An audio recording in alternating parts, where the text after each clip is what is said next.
In the name of Allah, the most gracious, the most merciful. All praise is due to Allah the Almighty, the Lord of the worlds. May Allah's peace, mercy and blessings be upon His final and last messenger, Muhammad. And may Allah's peace, mercy and blessings be upon each one of you watching this episode of your program, The Revelation. In this episode, with the help of Allah subhanahu wa ta'ala, we will be providing the answer to a contemporary fiqh issue that has to do with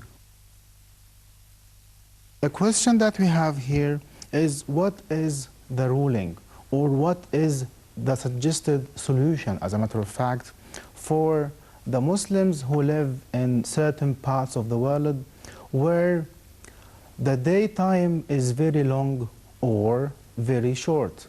Like, for example, in Scandinavia and other parts of the world where you can have the daytime for very long hours, like over 20 hours or over 18 hours, and also in other parts of the world where the daytime is only for a number of handful hours. So what is the suggested solution for this Muslim, wherever it be? As a matter of fact, and for us to provide a certain context here, the Muslim scholars did their best to come up with the correct estimation and what can be the practical solution in such a situation. Because one of the well-established rulings of the Islamic Sharia and one of the well-established maxims of the Islamic Sharia is removing hardship. That's raf' al-haraj.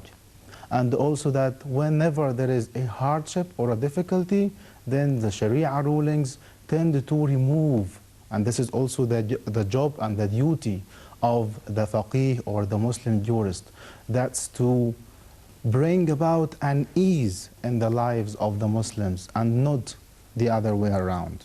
يريد الله بكم اليسر ولا يريد بكم العسر. In the name of Allah, the Merciful, the Compassionate. God desires ease for you and not hardship.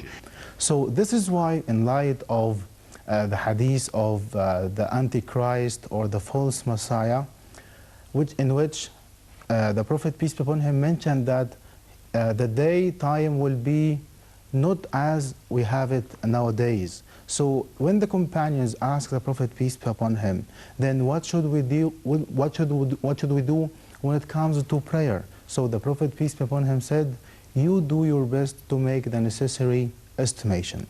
So also in light of this hadith, we can find two opinions or two approaches within the Muslim scholars. The first one, which suggests that the Muslims in such part of the world can follow the timing of Mecca. The other opinion that we also have is for the Muslims in these parts of the world to look for the nearest point for them where there is a regular day and night. But as a matter of fact, the first opinion seems to be of more convenience, and practice has proven and shown that the first opinion, which is for the Muslims in these parts of the world to follow the timing of Mecca, to be of more convenience and more practicality.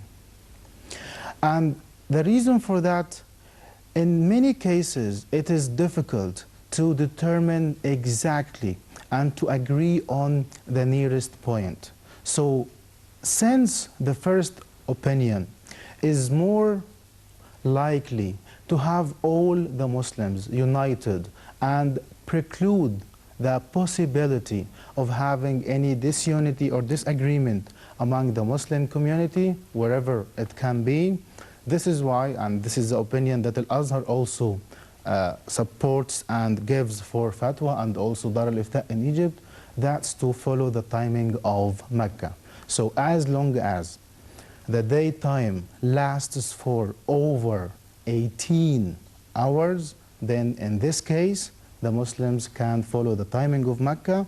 And in this context in particular, The fasting will start from the dawn. So what matters is when is the dawn, when is the break of the dawn. So when it's the break of the dawn, then they can start the count of the hours for exactly the number of hours that Muslims observe in fasting.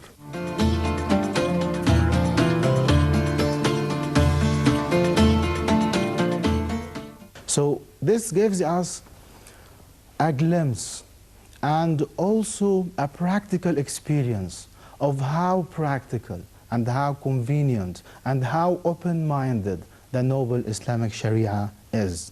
And how is it, even if the circumstances change and many contemporary issues can arise, still we have within the noble Islamic Sharia the principles and the guiding lines that can also help the fuqaha or the jurists to come up with rulings and solutions that suit the people the best, and also not to deprive them of having and attaining the reward of fasting the month of Ramadan. So this is why it's also very important for us to seek more knowledge in pursuit of Allah's happiness, and also to become better Muslims and to serve as ambassadors for this noble and great message of Islam.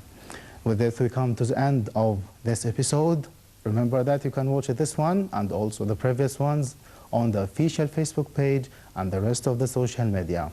Until then, Assalamu alaikum wa rahmatullahi